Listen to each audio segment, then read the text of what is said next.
Hi, welcome back to Future Past. And once again, we have Rakesh Godhwani with us. And for those of you who are here for the first time, you have missed the first part of our conversation where he shares his journey. And I sincerely urge you, please look it up. It's not that uh, you should ideally see that to be here, but it will be really appropriate for you to connect with where we are coming from. So it really makes sense that you catch up on that and come back and listen to this conversation. And with that, Rakesh, once again, thank you so much for making time to be here with us. So, you Thank did you. talk about in the first part of our conversation, you did get to the point of starting. How did you arrive at this name, Sum? Is that first Sum came and then you broke it down? No, it didn't come. It didn't come. It took about a year and a half to figure the name out. I was very clear that I will name my venture something to do with school. I'm very clear about that. A school which is not a school for children, a school for working professionals, managers, entrepreneurs who are working. Very, very clear. But then school of what? And school of communication, school of 6 C's. So my 6 C's framework, which is confidence, communication, creativity, curiosity, collaboration, competence, was clear. But that it just doesn't sound right. And so I think we all then look at ways where we explain education. So I think it could be my son who um, said that, this whole school and all of us have the same thing. That is such a bad experience. We all come out of it with disgust. And so that experience became that second word. So school, then experience. And then I had to find something in the middle. And school of what experiences, school of communication. So I was all over the place. I was thinking, and I remember this so clearly because I was sleeping and resting in the afternoon. And it again could be something my family said or my learners, because I've been teaching so much, right? That at the end of the day, we find this whole experience of education so meaningless. So I was sleeping and that word meaningful struck. So I immediately woke up because I could see the four words coming together: school of meaningful experiences, which is exactly what many people have said, that in my dream I saw the benzene, the diagram, and so many people said in my dream I got, even Ramanujam said that the Shakti came in my dream and told me the equation. It probably is true that there is something in the larger force that does come in our conscious. I could see school of meaningful experiences coming in my mind. And I woke up, my wife and daughter and my son were enjoying a cup of coffee. It was like 3:34. And I said to them, school of meaningful experiences. And all of them looked up and said, nice. It's got a nice zing to it. And that's the name of School of Meaningful Experiences. And you are a single founder? So yes, majority of the company is mine. I'm the single founder, but my wife is a co-founder because she supported a lot of the. When we started the company, I was the major investor. Then my wife put little money and a very close family friend. So they became the directors. But I give the co-founder status to my wife. So technically, it is me and my wife as co-founders of School of Meaningful Experiences. Uh, but uh, it's not, I mean, she doesn't participate in running the business? She does. So she's Oh, she our does? Okay. chief people officer. Okay. Uh, and again, at some point of time, when you are husband and wife and you have conceptualized this together, because she also runs a dance school, we both are into education. And she brings in this perspective of arts and performing arts and music and culture, which is very important to what we do. So we don't disconnect. So she also teaches programs. She's heavily involved in our not day-to-day operations, but in our strategic operations. Mm. And you did mention that it all came from the point where you saw in your corporate life that people have great skills, but they don't have basic communication skills, right? I mean, that was the fundamental gap you said. And Today, what does meaningful experiences mean in the business? So we designed the organization on these definitions. So I can tell you very clearly that the meaningful experience is for the learner. So we designed everything for the learner. First of all, the learner should feel that this is a program that is really relevant to me, and it has to be joyful experiencing the program, not a bore, drudgery, torture to sit through the program. That is very important for us, which is why our entire content and the way we deliver is highly focused on basic daily challenges and experiences of emotions. We even connect it to a movie. And at some point of time, I'm very clear that the moment you bring emotions into this whole thing, and pleasant emotions, it becomes a meaningful experiences.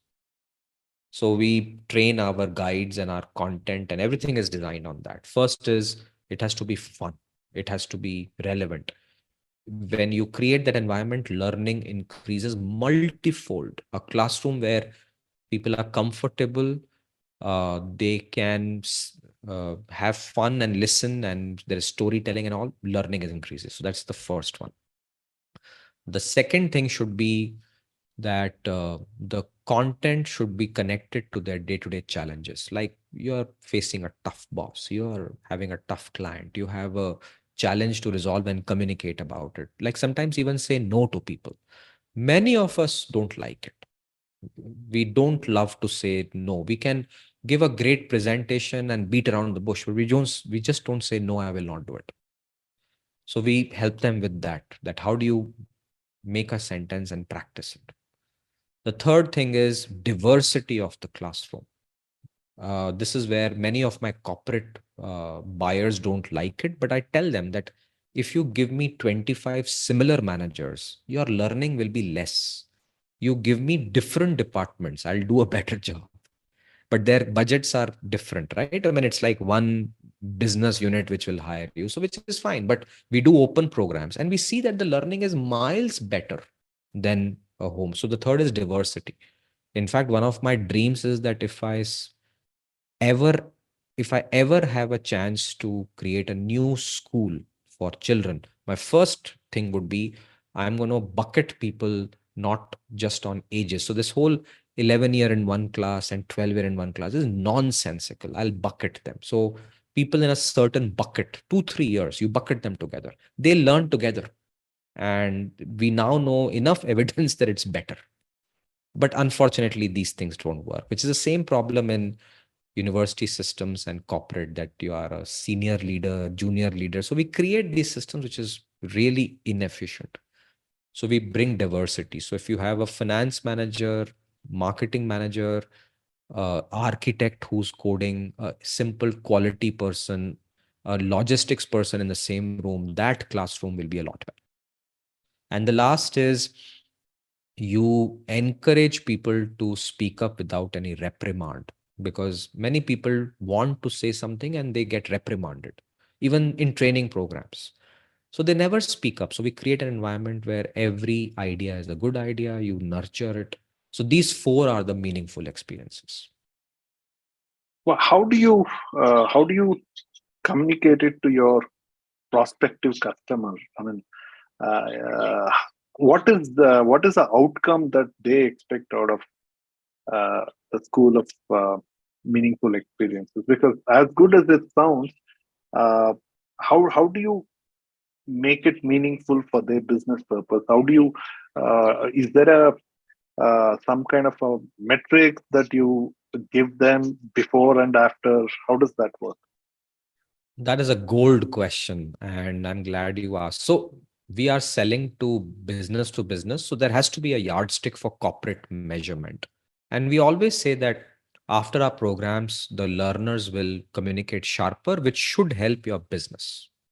And we have a pre-program diagnostic and a post-program diagnostic, and we are able to demonstrate that there is. You do it, or do you take the appraisals the companies do, and then you base it on that, or how does that? So many companies do this for very senior management positions because that's where the value for money is very high for them. At entry levels, at first time manager levels, and at mid manager levels, they would love to do it, but I think it's a function of time. These things take effort. Plus, sometimes it can get very dangerous. I'll tell you why. We work with one company, again, I will not name them, lovely company, good friends of mine. They are now on a massive growth trajectory and all of that, unicorn and all of that. So we did this for them. I think we literally demonstrated to them who are the good people in their organization who should be bumped up based on just human skills, communication skills, because at some point of time, it connects with empathy. And what does a manager need is empathy. And we could see that there is this candidate who is brilliant in the customer room and gets business, but he's horrible with people. Unfortunately, it didn't go very well with the head of the HR because it's a very dangerous world. And at some point of time, it is profits first. And that's where I step back. I say that, see, I can do it for you, but you have to take a decision because I will submit and I can submit a report which will give you a very good view on how is this manager on communication, collaboration, because we know it. There are competencies. Now, one can argue that this is a SOME proprietary yardstick. It is not a world scale, which is okay. But this subject is so complex that there is no world scale anyway. So you have to then go with gut feel and whatever a company is doing. And it is so contextual that everybody will have a different meaning. That's why companies like us are very useful to the corporate world, that we come with no agenda. We have only one agenda. We'll help you make a better manager. That better manager will make more money for you. If you get that right, we are happy to support you. So a lot of our senior management work is to demonstrate that.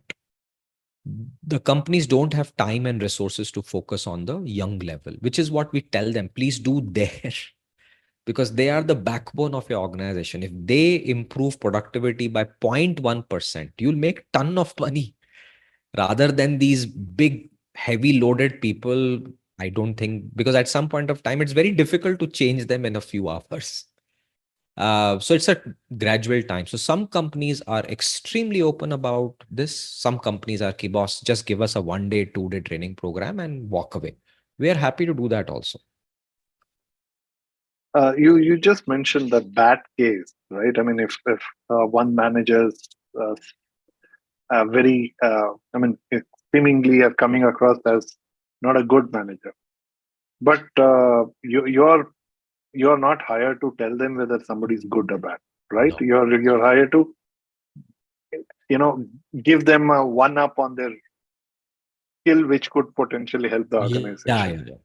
But that aside, whatever the good bad aspects of it, these are behavioral aspects. Yes. So they have a definitive impact on your deliverables, and not just from a organization point of view as a customer. I mean, as a business service provider, Yeah. it also has an impact on the others in the group, right? Yeah. Because they all live with that person, Yeah. and so effectively this has an impact on the rest of them. So how do you handle that? Do you go back and push it back No. on the HR or the leader saying, can we have this person out of this group? No, no, no. That's not our job. See, No, I'm but a it has an impact on others, right? So how do you handle that part? so a good teacher and You a may trainer not be is able to get them to be as effective because of that person's presence. that will anyway happen regardless of me and SOME. There are certain Right. things which are called general punishments. We don't worry about that. Mm, What we do is we focus more on the good people, that there are certain people who are more better than others. The mm, negative people, after a point, the market reality and time takes care of everything. So I have decided that it is none of my business to become the judge for a. So I had a call with all of them to justify why it's important for them to really be worried about this one person, because I could see it was resulting in toxicity. Everybody spoke about it. So I said it's my moral responsibility to report. And the Did it go CHRO well? was, no, it burnt me completely. And what appalled me was not the CHRO and all. What appalled me was the CEO didn't do anything, knowing. In fact, he took me to one side and said, I know it. And I said, why aren't you doing anything about it? And he said that I have bigger issues to worry about. And I said that I'm disappointed because this is exactly where my program is now a joke in your organization, right? That you uh, could have been this company which demonstrates that good behavior is important. And you are now not doing it. And this is the dilemma of being a CEO, right? That this person got a lot of business and very important for the CEO. And he was a badly behaved human being. If you look at so many companies, there are bad managers, but they bring good money. And to me, these are issues that I openly talk about, but I've decided not to report it because it's not my job. I'm hired to do a training program. I focus on the NPS scores and the experience for the learner. These learners have their own internal dynamics that I stay away from because I'm going to go away after 1 or 2 days, but they'll stay together. Let them figure out their own issues. My job is to give them a report which is also about their personal improvement. So I deposit it and I So move that on. was your moment where what you are impacting is to people in the classroom and not in their office. Yeah. Yeah. And this is a lesson I also learned that, let me focus on my job number one, which is I have a class to teach, I have an experience to deliver. I can change some of them, not all of them. Let me do a good job of that. Now, how does the company take care of it is their personal decision. So we submit our reports, which is what our promise is, and we walk away. Sometimes most of these companies also have this typical budget, right? Ki boss, एक budget को spend करना है. You just have to be there to be the vendor to give it to. And I'm okay with that because earlier I was this extremely self-righteous that no, I have to make an impact. Now I'm like, no, this is good for me to pay my bills. I'll take it. Thank you very much. So, uh, do you also do look at somebody I was talking to? They said that they are now for the good part of it, goodness part of it, and for the value part of it, they are actually looking at supporting some not non-profits and even delivering at no cost and all that. Are you also doing something on those lines, or is that the direction you're thinking? Because uh, that would possibly be your booster that you actually are creating value, and this would be where I make money. So help me understand that. Are you saying that there is a company who hires us to do a program? They pay us, but it's for some larger social impact. Uh, no, I mean, you sign up with a company who pays you because they Yeah. have a budget and you need to be, you Yeah. keep doing. I mean, that's business, but you somewhere feel that you are not creating or adding sufficient value that what are delivering the real value that you could. And for that, you are going to another organization, or you are thinking of going to a not for profit and giving it to them. No, no, no. I Not don't. So first of all, I don't do anything for free. That's a decision I have taken many, many months ago, maybe a few years ago. I'm, so and you this did is, some things for free as well. yeah. I mean, if anybody is watching your podcast, and if there is only one request I have for anyone out there as an entrepreneur, never give anything for free, even if it's a pilot project. I mean, I can't tell you how many people will say, hey, let's do a pilot and we are going to let you use our platform to try it. Walk out of that business flow. Because No. if somebody is not giving you even certain rupee for your time, walk away. And I have walked away. This happened few weeks ago. A very large American multinational whose CHRO is a close family friend of mine calls me, has the audacity कि यार राकेश एक 45 minutes का lecture they they. I said ठीक है दे देंगे. Here is my invoice. He's like, what invoice? I'm giving you a platform to uh, become more connected with the leaders I have. So I heard it and I politely put the phone down. And I met this person in a social get together. And I literally, in one corner, took him. And I said that, how dare you have the audacity to even tell me that come and do free? Will you do it with an American? And he got totally upset with me. And I actually bulldozed him. I said, Ki, will you ever do it to an American person or a European? He said no. And I said, then what gives you the courage to pick up the phone and call your friend to do this? And where is this coming from? That why do you let your own countrymen down? You have the budgets. It is not your father's money. You are going to give it to someone. Why don't you give it to people who are respected, trustworthy in your own neighborhood? क्यों जाके तू वो foreigner को देके आएगा, Dale Carnegie and all? So I get very worked up on this issue. And they are good friends of mine, highly educated, highly respected. Unfortunately, it's the friends who ask you to give a free book. Yeah. They I don't mean, want to buy it. It's the yeah. friends who ask for uh, on the cost service of work or even I'll free. Why pay for it?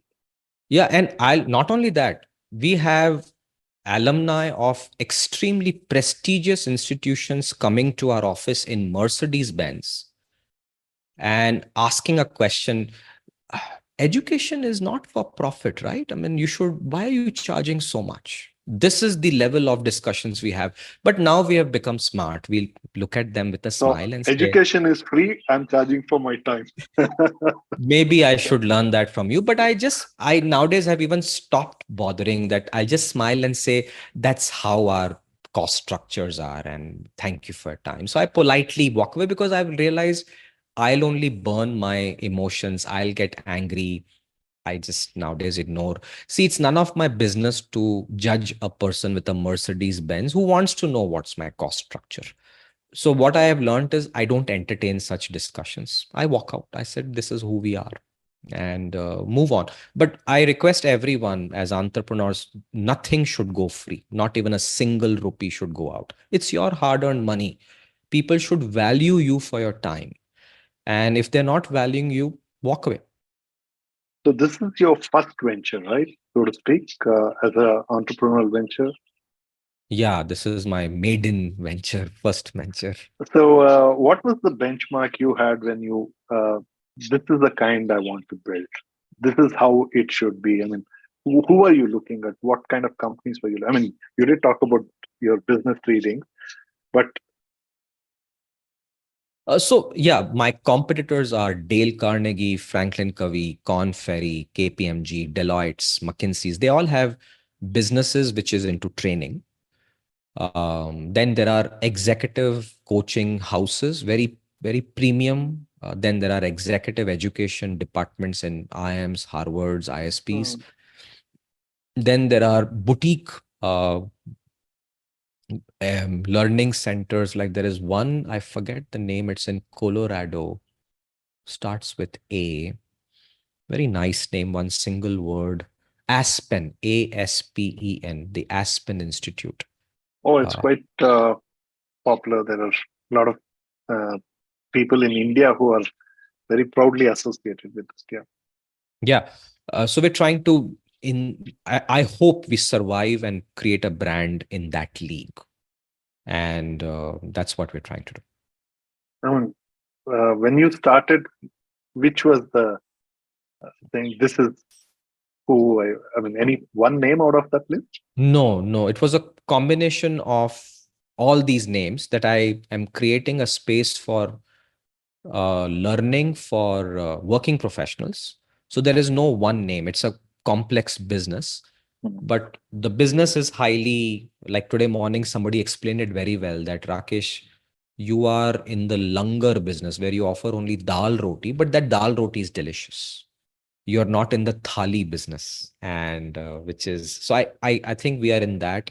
So there is no one name, but I've been heavily inspired, and I hope I can build um, a small space which is full of books and people who come every weekend.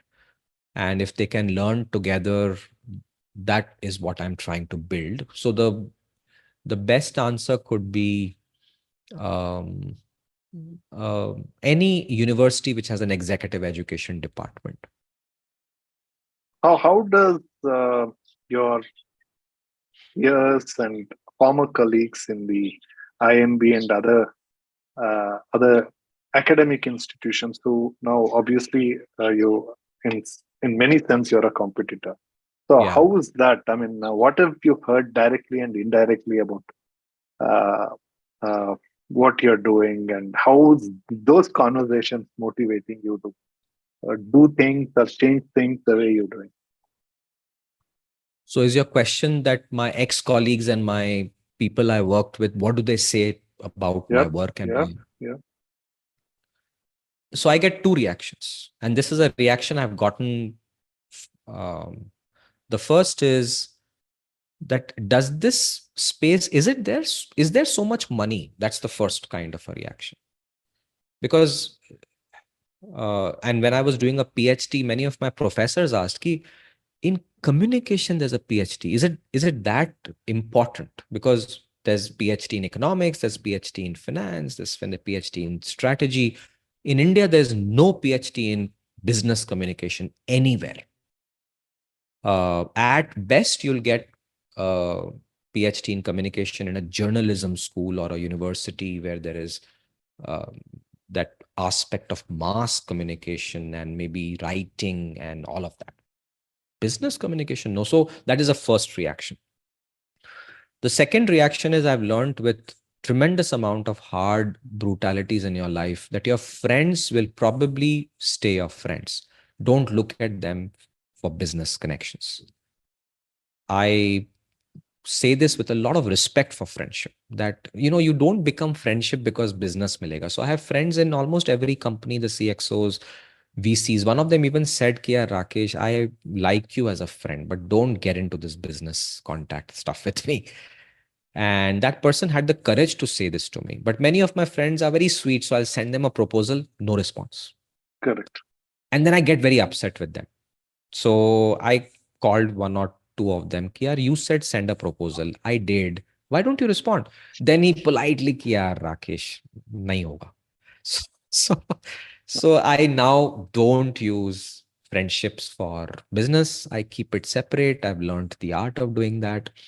There are times I overstep it because I'm an entrepreneur. I need to move.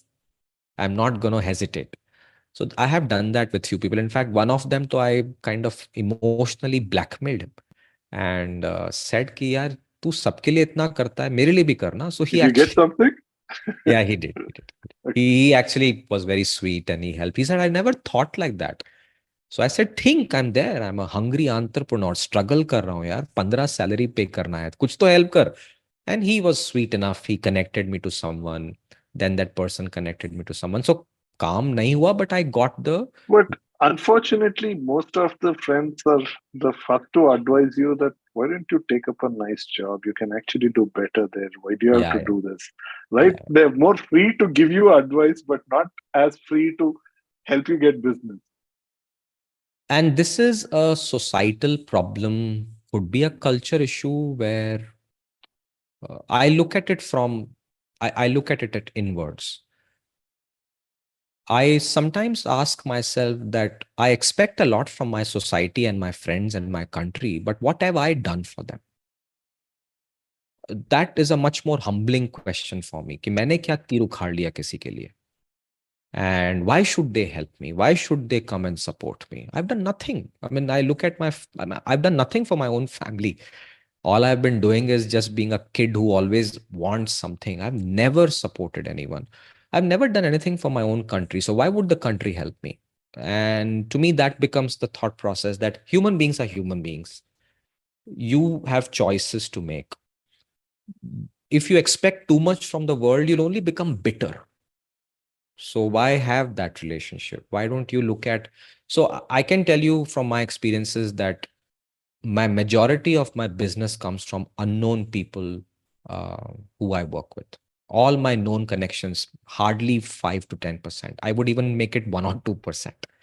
But Well, that's the actually, lesson. it is true. It is true. I've been an entrepreneur for forever, right? In every venture. I mean, maybe I learned it a little too soon, but Yeah. it's true. And It- yeah, you are subjected to a lot of judgments yeah. all the time. All So the time. Yeah. how do you balance, because you are subjected to some judgment and then you walk into your classrooms?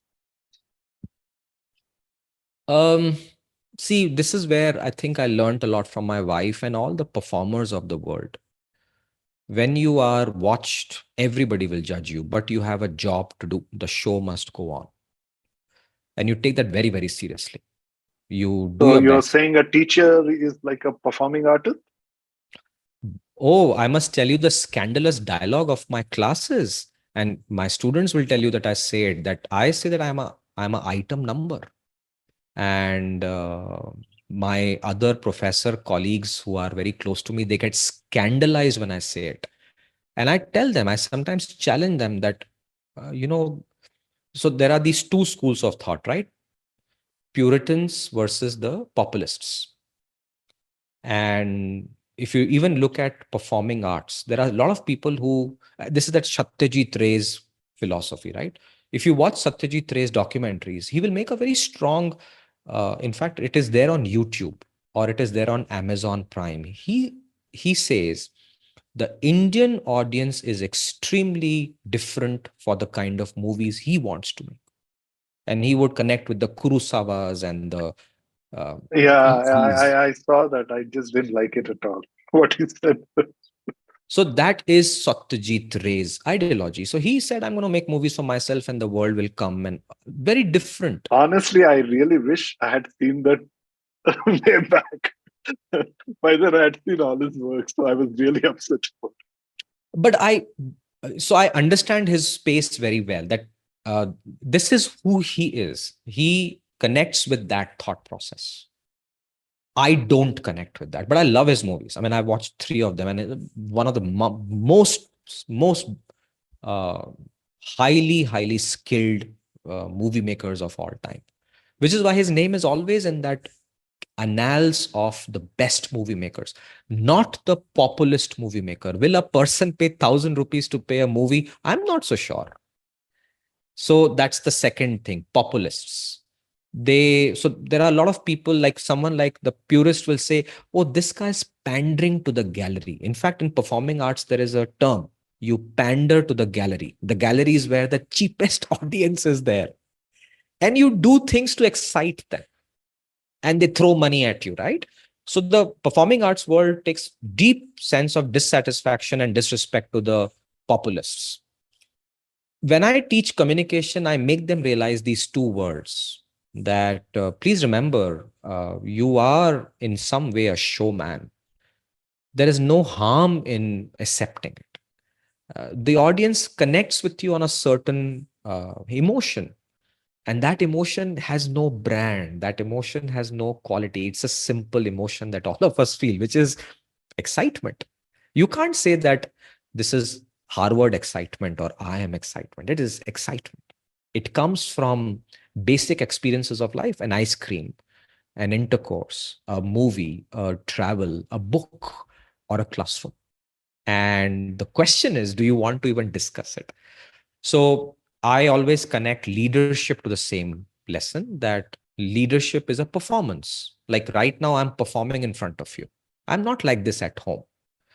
I have a dress, I have a dialogue, I have an animation. I'm very measured because I'm sensitive to the people watching this. And I want them to watch it. I want them to like, subscribe your channel, because I want them to know who I am and come to my website and buy a program from us. And I'm very clear in that thought process. So I'm a performer. I help all my learners to become comfortable with performances. And this is where many people get very upset. No, no, no, I want to be authentic. And so there is a process to help them with that authenticity. And this whole unlearning requires you to break those mindsets. And communication is that subject that breaks. So why is communication so good and important? It is the only or one of the few subjects that helps you break your mental maps, and you can shift. I've seen people uh, change their ideologies within 1 or 2 hours because they now see the science behind it.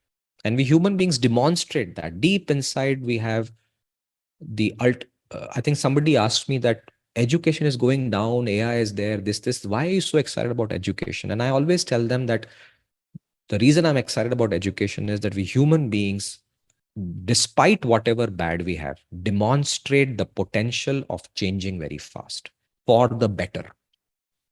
And that's why education will always be that fulcrum which will change them. And you do a good job, people change. I've seen the hardest of my learners become the best performance in just 1 hour. Just requires them inspiration, requires them that lab to try out new things, and they open up and they become amazing human beings. Yeah, West has these people, right, who coach a CEO how to talk in front of the camera, how to take a interview, face the interview, even the politicians, how to handle. I think there are quite a few people who have made a big career. In fact, there are quite a few biographies written about them as well. So, do you fancy something like that? Perhaps, maybe 20, when is the next election? 2029, you'll get a call to coach the then prime ministerial candidate. I don't think I'll have to wait that long. I already did. I can't name. A lot of my work is confidential. So I worked with politicians, CXOs of international caliber. Mm, I think I would be delighted if that happens. And I would love to work with the world leaders and help them improve because it's very simple. I mean, let's look at our current Indian scenario. One of our leaders is extremely good with oratory, the current prime minister.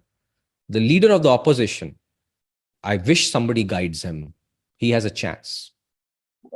Rakesh, why don't you make a pitch to our leader of opposition? No, no, seriously, just give it a shot. Give a pitch, an elevator pitch to him why he should consider hiring you, and that Oh, would be really not, interesting. by the way, not me, because No, I no, may no. I mean, probably, no, no, no, no, no, no. Come on, hiring you. Come on, let's just. This is interesting. yeah. So again, so let's do it for the fun sake. I think the country deserves greatness. The current leadership is falling short of it. There is plenty of evidence, and I think 4th June is a great result that India has demonstrated. The country deserves greatness. And I think today's leader of the opposition has a shot, but he needs to really improve the way he's communicating in the parliament. I've been following it. I think what has happened in the last 3 weeks is extremely appalling. He has a chance. He can really do a good job by choosing his words, by his behavior, and inspiring the people in that house to behave accordingly. And my pitch to him is that please hire School of Meaningful Experiences, and not just him, all the politicians, that your behavior is impacting our children in the houses. And you all need to learn how to communicate very, very well in the right citizenship and inspire us to change and make this country better. So that is going to be my pitch. A quick tip for him, if he can take one, two. Take the higher ground. Don't don't match the other person's bad behavior. Go on a higher level. So when you do debating, right? If you start reacting to the other person, you lose. Take the higher moral ground. And that's one tip, that don't start fighting, don't start bickering, don't start using the same tactics that the other debater is using. You take the moral ground, what is good, what is right, what is democracy, what are ethics, what are values, you'll do better. Wonderful. Let's see. Well, if you go in this direction, I'm just curious. If you go in this direction, would School of Meaningful Experiences becomes a research institute for you to be able to be more effective in training your customers? So, will it become a consulting arm, or do you see a separate consulting arm and the school continues? So I think deep inside, you kind of have summarized what I want to achieve. That I want to be the research content creator for the world on soft skills. And then we create channels for people to take our content and do what they want. Because what is missing is good content, good teachers. So I want to focus there. But if there's a corporate that says that, hey, we just want your content, we'll take care of everything else, I'm happy with that. And this is why great academic institutions do better, because they invest in research. So I don't want to become a training company. I want to be a research and training company. And over the next 10 years, while training today is 100%, but after 10 years, I hope research is about 30% of our business. 70% is the rest.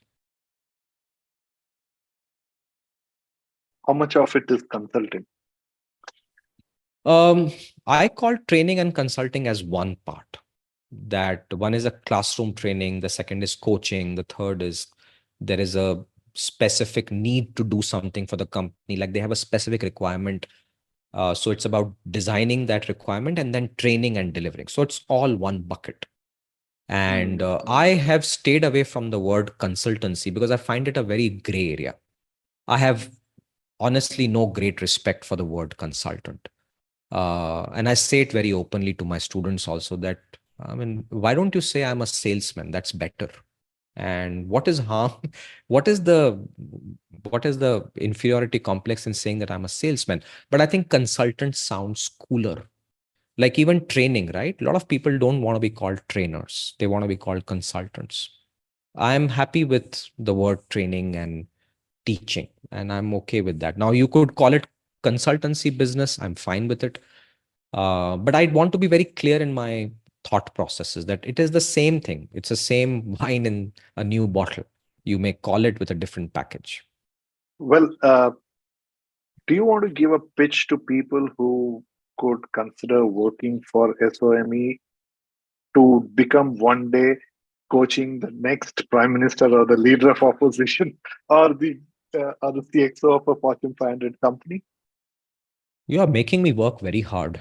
And um, so, What kind of a person do you think would fit into it? Because potentially they could be your next CEO, right? Because you also are looking for one. yeah, but again, I don't know if I have to work so hard to pitch people. I'll turn the question around. What would you get out of SOME? That's a good question for me to answer. SOME is, I think, a place where I heard two or three different kinds of feedback from my learners. One is, sir, your program got me a promotion, which is expected. This is what we should be able to do, regardless of who we are. The second is a compliment which takes it to one level above, that after your programs, I'm a lot more sorted in my thought process. To me, that is the next compliment I get. That one is you got a promotion, but second is you are now able to think and are able to manage things from your intellectual perspective better. And the last compliment which I think I got was from a learner, and he said, I think she said that after meeting you and your team and your programs, I feel like doing something with my life. To me, that is the objective. That my next CEO and my politicians or anybody coming to me should come to me not just for a promotion. That is a given. They should also come to say that I have a chance to make an impact on this world. And in that journey, my soft skills and leadership qualities are most important, and I need a place to sharpen them. And that is School of Meaningful Experiences. Well, all these are uh, coming from your uh, deliverables to the customers, right? But for somebody who uh, may be doing anything else, right, but could look at a change of career to come here to work with you to be somebody, because I think their motivation would be to move up the value cycle, right? It's not Right. about getting a promotion to a manager, but it's I want to be a bigger influencer. right? Yeah. I'll tell that guy who used to run Fox TV, right? And I forget his name. Brilliant. His biography is brilliant. Uh, so I mean, if you go through his life journey and the way he made Nixon, the way he talks about Nixon or the George W. Bush, and funnily, he did talk about it. He wrote a book. He got his business out of it. He got a lot of people coming to him. But at the same time, the best of his performances were never measured or attributed to him. Right? If George W. Bush becomes the president, he is the president. This guy has contributed to it to whatever extent it is, but he becomes the president. So you so a lot of these things are something which you can't even claim.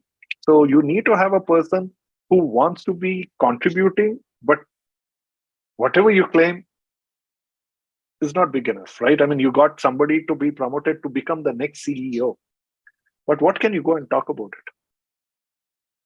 Again, the questions are too. I may not have the right answers for that, because that's the choice I've made, that not everything can be quantified by a tangible output. No, This no, nature, no. I'm not asking you for that. I understand your perspective, but I'm asking how would you motivate your staff in this context that you're going to create so much of value, and that is our takeaway. But at the same time, it's not something that you can talk about, right? I mean, uh, it's like an work of an apprentice which is contributed, but you still are not credited with. I mean, however you credit with, how do you bring the motivation for your staff here? that's a daily job of me and the work I do. But again, and I'll probably request us to pause in the next 2-3 minutes because my Yeah, yeah. 5:55 has moved to 6:15. Oh, okay. Um, See, first of all, words and actions play a very big role in motivation. So I'm an expert in inspiring people. That's my PhD. That's the kind of work I do with CXOs. This is my bread and butter, but it's so easy.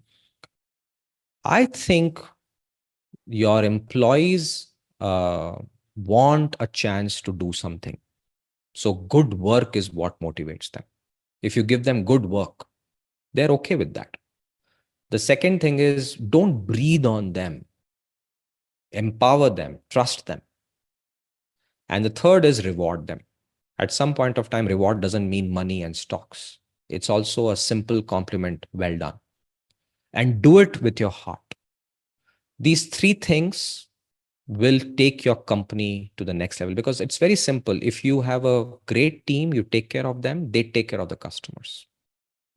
And many managers don't realize it. In fact, I've met so many managers who say, कि sir, ये management waste of time. I have a project to do. And I look at this company and I just know that this company will not survive beyond the point, because the kind of people they have is, they're not thinking right.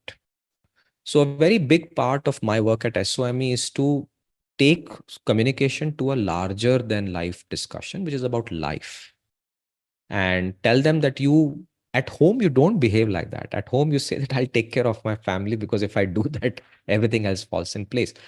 So we help them realize this dynamic, and it's a very complex system, Nanjunda, that we human beings, a manager, if you look at a life of a manager, that poor fellow has no time to think about all this, right? Because he's getting beaten up from the top all the time, and the bottom is also beating up.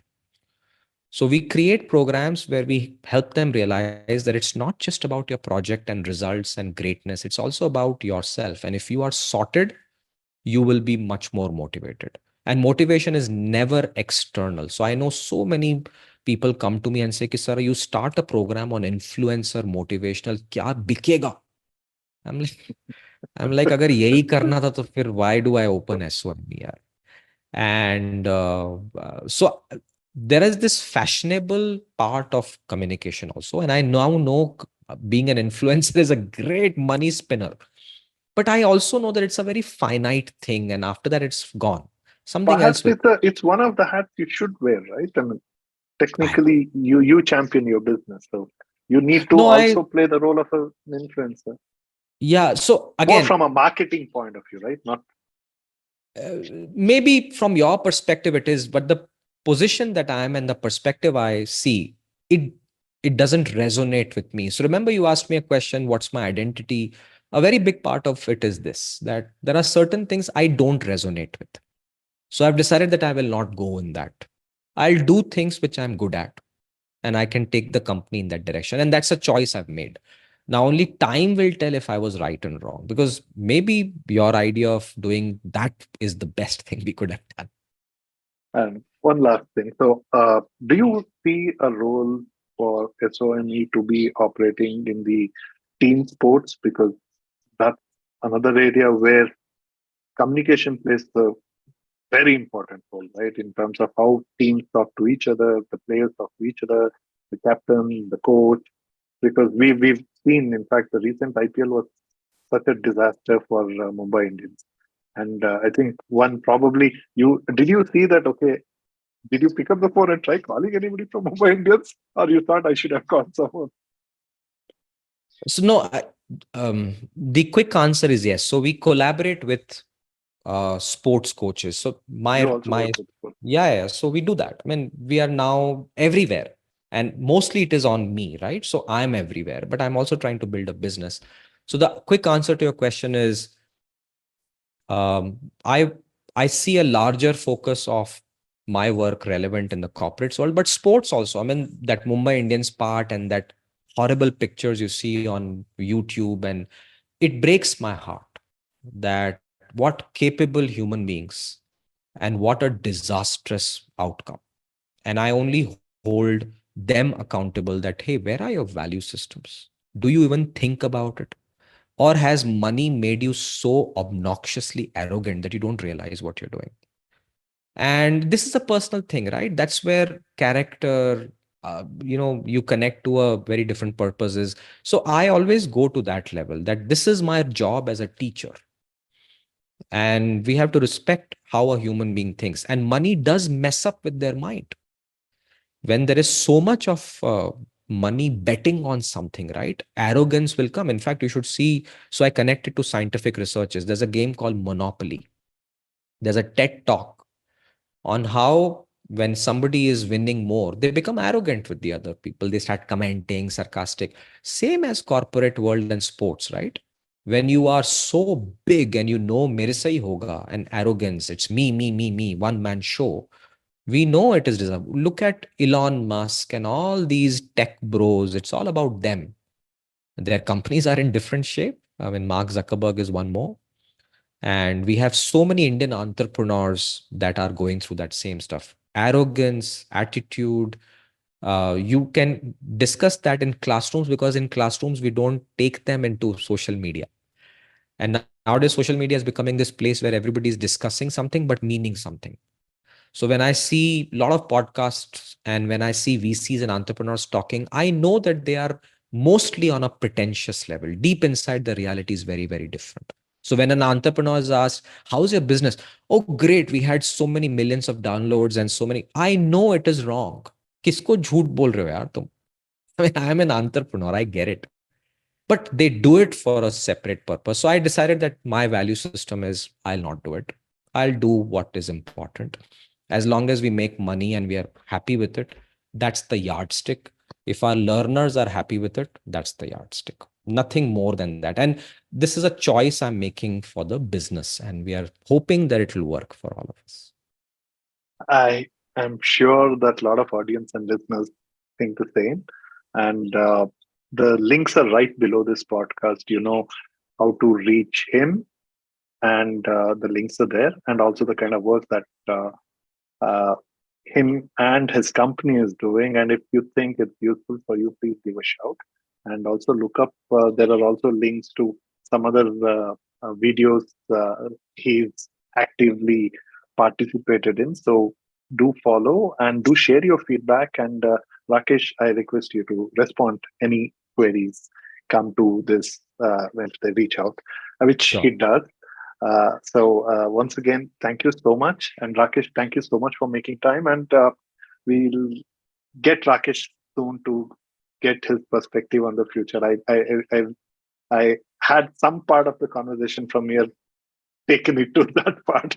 So we will get Rakesh back here. So Rakesh, once again, thank you so much for doing what you're doing and also being part of Future Past. Thank you very much, Nanjunda, for inviting me.